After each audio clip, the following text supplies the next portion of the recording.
anyone yet since he passed. So I figured, so I could have a purpose, I would introduce it.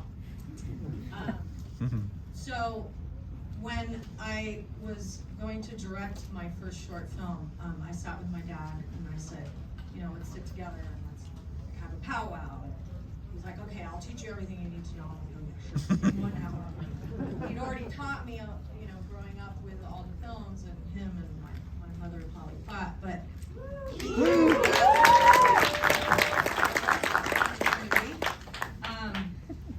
was their last film they made together. So anyways, we went through every shot that was possible with the different lenses, and I still have those 2 pieces of paper I kept.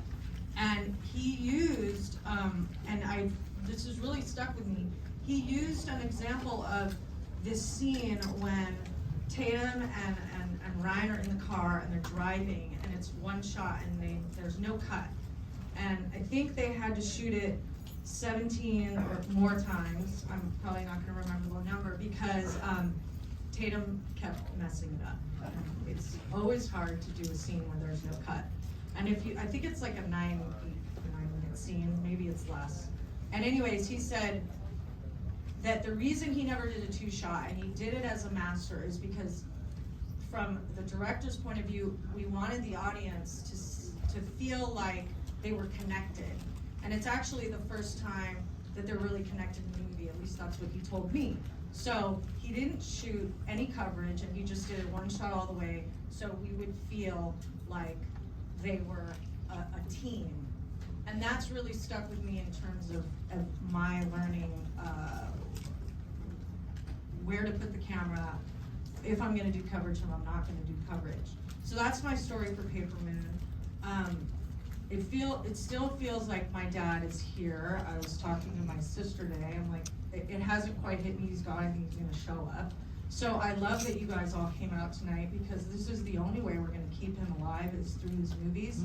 And the fans that we loved, my family loved you guys, fans and colleagues, but fans, my mom always taught me, were the most important. So thank you guys, and then the last picture show, of course. I've always thought that was a perfect movie. Every time I watched it from the time I was very young, when I didn't understand anything, I didn't understand one thing about that movie. I think I saw it when I was 8 or 9. It was way too sophisticated for me. And every year that I watched it as I grew up, teens and then especially 20s, and then even in my 30s, I was like, oh my God, there's so many layers to this film. So what can I say about that movie? I think it's a perfect film. I don't think there's one bad cut, one bad shot. I just think it's an incredible film, and I'm so happy you guys are here, and thanks so much, and thank you guys, and thanks for Quentin keeping this theater open and making it so exciting for everybody here in LA. Thank you guys.